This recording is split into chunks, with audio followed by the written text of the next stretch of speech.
तो हर सुबह की तरह चाय गैस पर उबल रही थी, माँ खाने की तैयारी कर रही थी और बाबा न्यूज़पेपर पढ़ रहे थे। मेरे स्कूल के सारे ही दोस्त पिकनिक पर जा रहे थे and like every other convent school you had to submit a fees before and बात मानिए, आज से 8 साल पहले एक मिडिल क्लास फैमिली के लिए 800 रुपये बहुत बड़ी अमाउंट थी।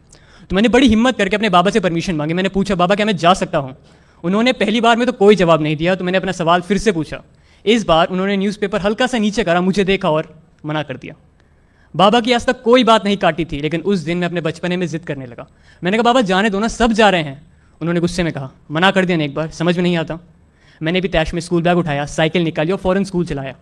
जब स्कूल पहुंचा तो देखा मेरे सारे फ्रेंड्स साइड में बैठ के प्लानिंग कर रहे थे और मैं बस ये सोच रहा था कि कैसे माँ बाप हैं यार, अपने बच्चे की खुशी नहीं देखी जाती। गुस्से में न जाने क्या क्या नाप शनाप बोल रहा था। खैर, वापस आने का रास्ता जो महज 15 मिनट का था, उस रोज़ 1 घंटे में तय करा था। जब घर पहुंचा तो माँ ने पूछा, आज लेट कैसे हो गया? मैंने उन्हें कोई जवाब नहीं दिया। वो समझ गई थी कि मैं नाराज़ हूँ। उन्होंने मुझे समझाया भी, लेकिन मैं अपने बचपने में किसी की सुन कह रहा था।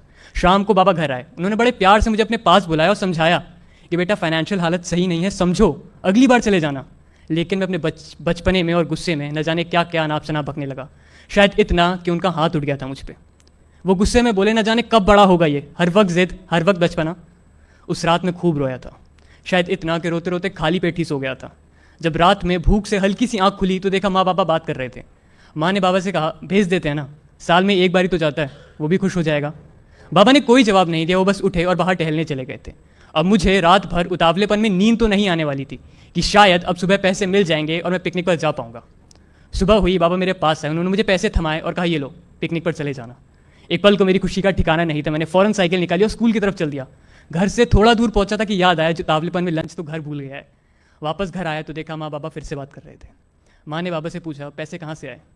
बाबा ने कोई जवाब नहीं दिया। माँ ने फ़ौरन बाबा की सूनी कलाई देखी और कहा, घड़ी बेच दी क्या? बाबा ने कहा, क्या फालतू की बातें कर रही हो, ऑफिस के लेट हो रहा है, खाना बांध दो।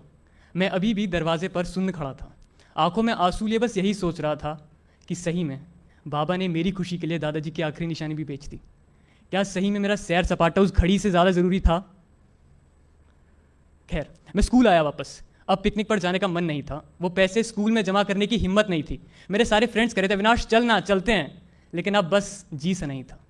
वापस आने का रास्ता जो महज 15 मिनट का था, उस रोज़ फिर से 1 घंटे में तय करा। माँ ने पूछा, आज क्यों लेट है? उस रोज़ गुस्से में जवाब नहीं था और आज शर्म से। अगले दिन संडे था, मुझे पिकनिक पर जाना था। माँ ने सुबह जल्दी उठा दिया, कहता, उठ, पिकनिक पर नहीं जाना है। मैं सवेरे से ही आलस कर रहा था। आज चाय फिर गैस पर उबल रही थी, आज फिर कुछ बात करने का मन था। बाबा न्यूज़पेपर में मशगूल थे, जैसे कुछ हुआ ही ना हो। मैं उनके सामने बैठा। उन्होंने अपने पुराने अंदाज में न्यूज़पेपर हल्का सा नीचे करा, मुझे देखा और पूछा, नहीं जा रहा है क्या? मैंने फ़ौरन जेब में से एक डब्बा निकाला और उनकी तरफ आगे बढ़ाया। उन्होंने पूछा, इसमें क्या है? मैंने कहा, आप खुद देख लो। अब उनकी आंखों में भी हल्के हल्के आंसू थे। वो घड़ी तो नहीं, लेकिन उससे कुछ मिलती जुलती घड़ी तो थी। वो अपने आंसू न्यूज़पेपर में छुपा रहे थे। इतने में माँ चाय लेके आई। उन्होंने सब देखा। माँ बाबा ने अपने पास बुलाया, गले से लगाया और कहा, आज हमारा बेटा बड़ा हो गया।